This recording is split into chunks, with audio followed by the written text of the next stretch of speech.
Welcome to our 5 on 5. We're pleased to be joined by Max Williams, the president of the Oregon Community Foundation. Max, thanks for coming in. Thank you for having me. All right, so tell us, first off, a little background. What is the Oregon Community Foundation? Well, the Oregon Community Foundation is really a collection of Oregonians who really come together with a desire to help nonprofit organizations around the state through their charitable giving. So it creates a permanent endowment that serves 2,000 nonprofits, really built by Oregonians who are investing in the future of Oregon through their giving. Mm-hmm. And I want to ask you, you've led an interesting career. You spent time with the Oregon prison system, a few years it sounds like, and now you're moving to the Oregon Community Foundation. What got you here? Well, I was 8 years as the director of the Oregon Department of Corrections, running the state's prison system, and I really think that and it is a bit of a jump, I think, for people to think about running the state's largest charitable and philanthropic organization, having just ran the prison system. Sure. But I really think the answer is about trying to address issues at the upstream level.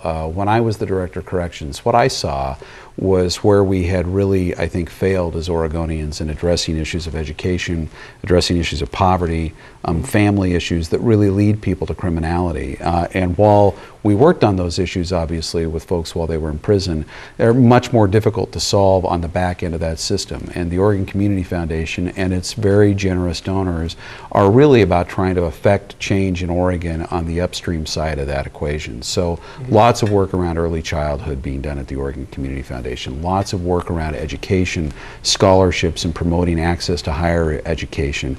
Just a couple of examples of the way the Oregon Community Foundation is really trying to attack those root causes of the challenges that Oregon's facing long term. And I think it was the ability to talk about that, maybe my experience in the legislature and my private experience, having practiced law in Portland for a number of years, that sort of created this convergence of opportunity. It's fascinating, yeah. So tell us real quickly before we go to break, what do you miss most about your job with corrections?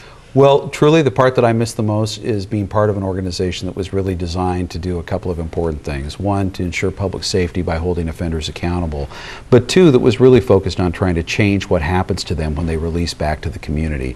And that was the big focus while I was at DOC, was what can we do knowing that 93% of this population release and return to the community? What can we do to ensure that when they come back to the community, they're less likely to commit a crime, less likely to create a new victim, and more likely to integrate back into society and be productive citizens giving back to the community. I miss being part of those very important conversations. Indeed, very important. Thanks for being here. We're going to take a quick break. Great. I have much more with Max in just a moment. Stay with us. Welcome back to our 5 on 5. Again here with Max Williams, the president of the Oregon Community Foundation. How big is the OCF?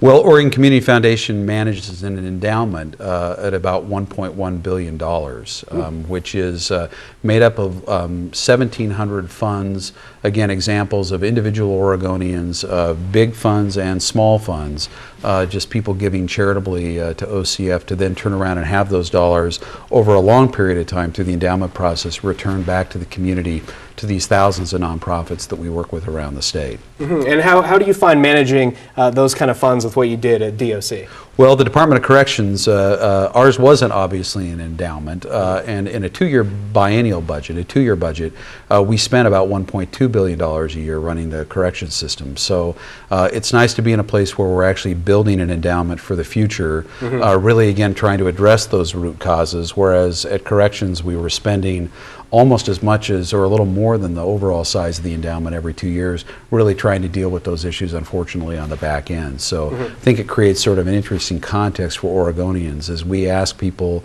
and as people are willing to contribute more to really addressing those root causes on the upfront side of the equation, we can, over time, spend less money on these expensive downstream problems. Sure, okay. And I want to ask you, economic downturn in the last few years, how is OCF doing in regards to that? Well, you know, OCF's doing really well. Oregonians have again demonstrated amazing generosity. So even during a time of economic downturn, people's giving in many cases has actually increased. Last year was a banner year for OCF in growing the endowment. Now, of course, the demand, particularly in the nonprofit organizations who are having to fill the gaps for so many people, has also increased.